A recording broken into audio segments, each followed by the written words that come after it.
Hello everybody, welcome back to yet another Grow a Garden video. Today we're going to be showing you the fastest and most efficient way to make billions of coins. Yes, that is billions in Grow a Garden. If you're tired of waiting for your crops to grow and only making a few hundred here and there, this guide is for you. We're going to go through a step-by-step setup, getting gear, strategy, and timing. Trust me, you don't want to skip anything here. Let's go ahead and get straight into it. That being said, if you want more videos like this, make sure you guys are leaving a like in this video, sharing with some friends, and of course subscribing to the channel with all notifications on. If my garden is looking a little lacking, I did just create a beginner's guide, and that's what I'm continuing this off of. But this is how you can make a lot of money, and by a lot, I mean billions. Now, most new players and even some experienced ones make this mistake. They actually plant their crops and wait for them to grow, harvest everything immediately, and then sell right away. And now that is completely fine if you want to make a few thousand coins at a time.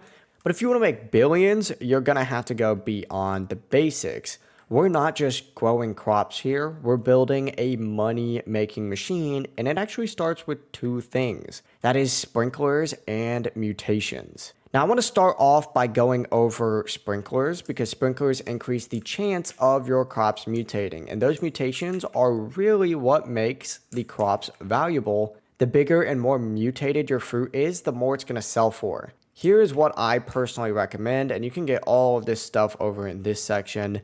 But you want to get the master sprinkler. This is the best sprinkler in the game. If you can afford it, grab one or even two. If not, multiple smaller sprinklers are still useful. Just make sure you spread them out to cover your best crops. Definitely make sure you're checking this beforehand though, just because some of them aren't going to be in stock and you definitely don't want that having any issues. Now, I definitely recommend placing them after you've cleared your garden. You want to get rid of this small regular fruit so you can replant everything under the range of the sprinklers.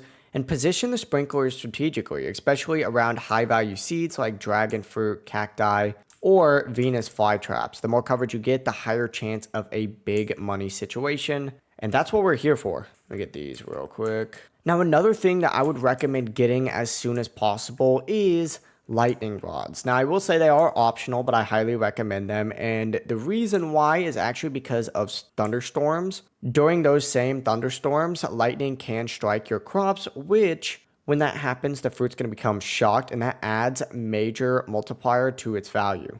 A lightning rod also increases the chance of this happening, so placing them next to your best plants is the way to go. And once again, this doesn't guarantee a shock, but they do boost the odds. Now, I'm not going to go too deep into seeds in this video, but obviously the better the seed, the more money you can make. A quick tip, you can actually visit the seed shop often and look for anything towards the bottom of the list. This stuff is going to be your high tier plants, such as cactus, bamboo, coconut trees, dragon fruit, sugar apples. That kind of stuff is going to make you a lot more money. So keep that in mind. I'm actually going to buy some carrots just because they're in stock right now. Now, I want to go through the steps for setting up these sprinklers with you real quick. Let me sell all this stuff. But the first thing you're going to want to go ahead and do is fully clear out your garden. Harvest all your small fruits. And then, of course, you can also get rid of them with the shovel.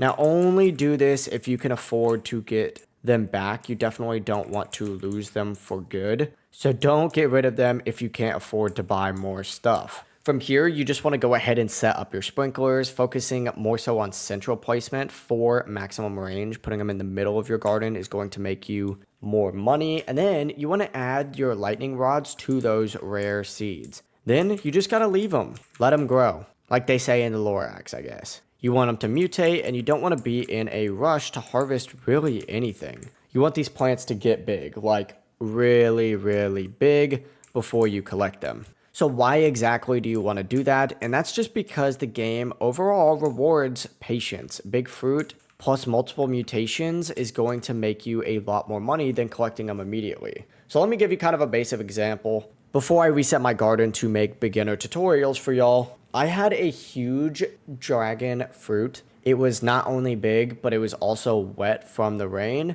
It also was rainbow, and yes, that was a random chance of doing that, and possibly even shocked from lightning. When I took it to the vendor to check its value, it was worth over 50 million coins from one single fruit. Multiply that across 10 or 20 crops, and you're getting into the billions. Now, I want to also talk about pets briefly. Pets are going to add passive buffs to your crops. The rarer the pet, the stronger the effect.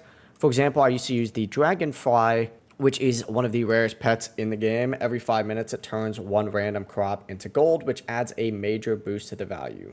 You can place up to 3 pets, so definitely make sure to make it count. I recommend at least 1 dragonfly if you have it. And then also 2 praying mantises or similar rarity pets, because pets can turn normal fruit into a gold mine, and that's what this game is about. Not to mention, it turns it into a gold mine without you even actually doing any work. Now, the next part I want to talk about does take a little bit of patience. You'll want to go AFK or just leave the game running during active hours. Weather events like rain, thunderstorms, and blizzards happen randomly, but they're essential for boosting crop value. What you're aiming for is your crops to get wet from the rain, frozen from blizzards, or shocked from lightning. Each one of these is going to add a multiplier onto your crops, and then the effects combine. A big fruit that's rainbow, shocked, and frozen, that's worth a fortune. Now, I also recommend using a private server. They're free and they prevent other players from stealing your fruit. And yes, players can steal your crops in public servers. It costs them Robux, but if they see a massive fruit growing, they might take it, so you don't want to risk it. And private servers keep your progress safe and let you farm stress-free. I have a tutorial going over how to get a private server, so I definitely recommend checking that out if you don't already have a private server. But once your garden is filled and fully grown, with mutated and hopefully enchanted crops, it's harvest time. Simply collect your fruit like normal. You may need to empty your backpack multiple times, but that's a good thing. And essentially, you head to the vendor, sell your inventory, and prepare to be amazed. Back before I reset, I made over 4 billion coins. And that's all from careful setup, patience, and letting the game work while I did other things. Now, to recap everything before we wrap up, make sure you clear your old crops, make sure you set up your best sprinklers and lightning rods, make sure you plant high value seeds. Placing pets for passive bonuses is also a great thing to do. And then of course, on top of that, make sure you're going AFK and letting the weather events roll in. Harvest only fully grown, mutated, enchanted crops, and use a private server to avoid theft. Sell all your stuff and profit billions.